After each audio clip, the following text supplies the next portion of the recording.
Gunung Semeru, gunung api tertinggi di Pulau Jawa, punya sejarah panjang letusan sejak 2 abad lalu. 5 tahun terakhir, gunung setinggi lebih dari 3.600 meter ini tercatat bergejolak. Pada awal Desember 2021, guguran kubah lava terjadi di Semeru. Awan panas yang dihasilkan merusak rumah warga, bahkan merenggut sejumlah nyawa. Lantas, seperti apa dampak bencana yang terjadi di Semeru bagi warga? Peristiwa 4 Desember 2021 tak akan lenyap dalam ingatan Sulianto. Bagi Sulianto, warga desa Kajang Kuning, Kecamatan Sumberwuluh, Kabupaten Lumajang, Jawa Timur, hari itu adalah Sabtu Kelabu.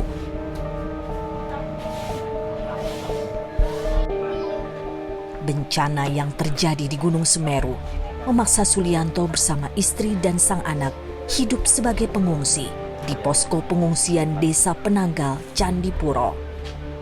Mereka harus berbagi atap dengan warga korban bencana Semeru lainnya.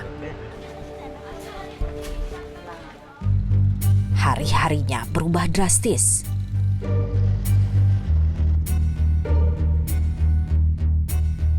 Rumah Sulianto di Kecamatan Sumberwuluh berada dalam kawasan rawan bencana. Jaraknya hanya 15 km dari puncak kawah Gunung Semeru. Tak ada yang tersisa. Sawah dan ladang milik keluarga Sulianto juga rusak terdampak bencana yang terjadi. Mimpi Sulianto dapat memetik hasil panen pada akhir tahun 2021 sirna. Sebagian besar tanaman mati akibat debu vulkanik Semeru. Sulianto tak bisa tenang sebab ia menanggung hutang 15 juta rupiah demi mencukupi modal bertani.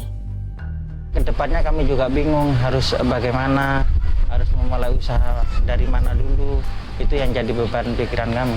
Kami ingin memulai usaha, mulai kerja normal seperti biasa. Nggak ada kerjaan, nggak ada penghasilan.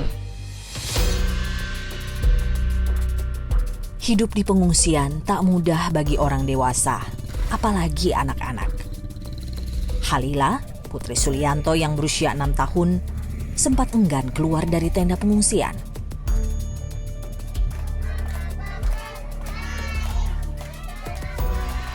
Dia masih trauma dengan peristiwa yang menimpanya. Sejak tinggal di pengungsian, Halila harus beradaptasi dengan lingkungan baru di sekolah darurat yang didirikan tak jauh dari posko pengungsi. Sekolah darurat ini diharapkan mampu memulihkan trauma Halila. Kalau melihat awan itu selalu nangis. Diajak ke pengungsian pun tidak mau bergaul. Sekarang udah mendingan, udah mau masuk sekolah juga, udah bisa ketemu teman-temannya biar seperti semula lah, ceria.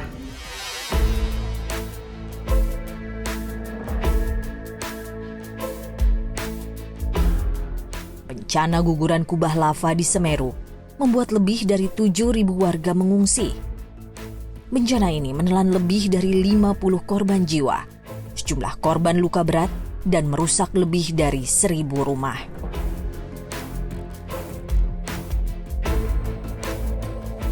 Guguran Semeru dipicu hujan deras yang terjadi di area kawah, sehingga kubah lava mengeluarkan material gas panas. Hal ini membuat kubah lava tak stabil, sehingga memicu longsor, awan panas guguran, APG, dan banjir lahar. Ada longsor besar, awan panas tadi yang kita kenal dengan letus gembel, terus yang runtuh tadi menjadi lahar panas dan lahar dingin secara bersamaan. Jadi pada waktu terjadi awan guguran pun mereka dari pos pantau hanya melihat ada gempa guguran tadi. Begitu pada waktu gugur terus kemudian kena air hujan jadi gelap semua. Nah, alat-alat yang lain kan tidak bisa melihat. CCTV ataupun yang lain itu tidak bisa melihat. Tak ada peringatan peningkatan aktivitas Gunung Semeru yang diterima warga. Saya tidak mengira kalau kejadiannya itu akan separah itu. Awalnya kami kira ya kejadian-kejadian biasa yang setiap hari kami alami. Ternyata kejadian itu benar-benar mengagetkan kami, membuat kami panik, menyelamatkan diri ke sana kemari. Pusat Vulkanologi dan Mitigasi Bencana Geologi (PVMBG) menyebut telah menerbitkan peringatan guguran lava pijar dan potensi guguran awan panas terjadi di lereng Semeru sejak awal Desember 2021. Lantas, bagaimana langkah yang diambil oleh pemerintah Kabupaten Lumajang? Peringatan yang disampaikan oleh PVMBG itu peringatan hari-hari, peringatan rutin.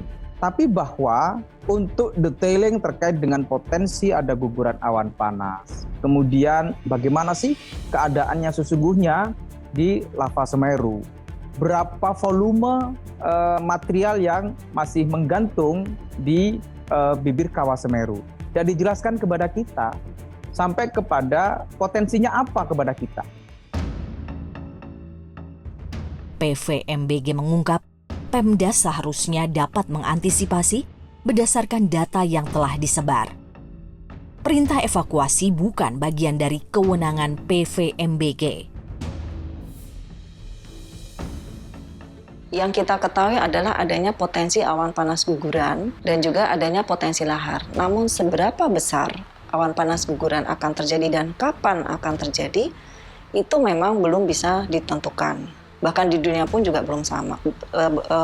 Sehingga karena kita tidak bisa menentukan kapan akan terjadi awan panas guguran, yang kita lakukan adalah dengan melakukan monitoring. Nah, semua aktivitas Semeru apabila akan terjadi awan panas guguran itu biasanya akan disampaikan ke dalam WA group. Tugas kami ini hanya menyampaikan sebatas melakukan monitoring dan juga menyusun peta kawasan rawan bencana gunung api. Bencana di Semeru menguak fakta. Banyak rumah warga terdampak berada di zona merah kawasan rawan bencana.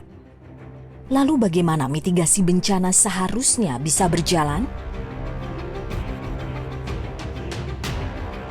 Disuruh mengungsinya kemana itu nggak diarahkan, nggak ada tempat relokasinya.